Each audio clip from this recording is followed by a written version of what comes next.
They are significant. In 2010 to 2012, they took in $36 million. A lot of that's from large foundations, the Ford Foundation, the W.K.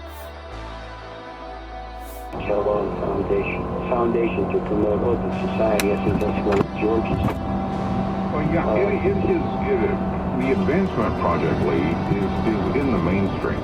It's a next generation multi-racial civil rights organization. Exactly. It's on a national level.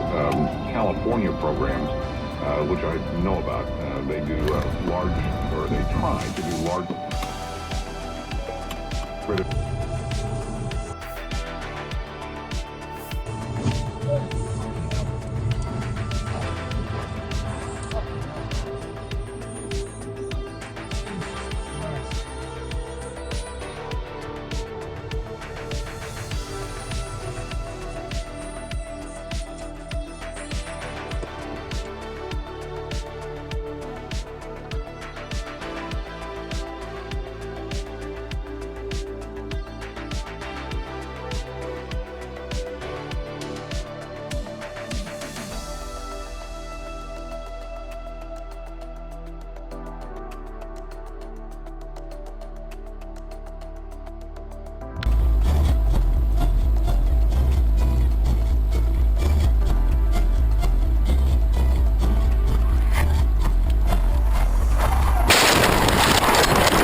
As I pulled into the garage. Look at this move.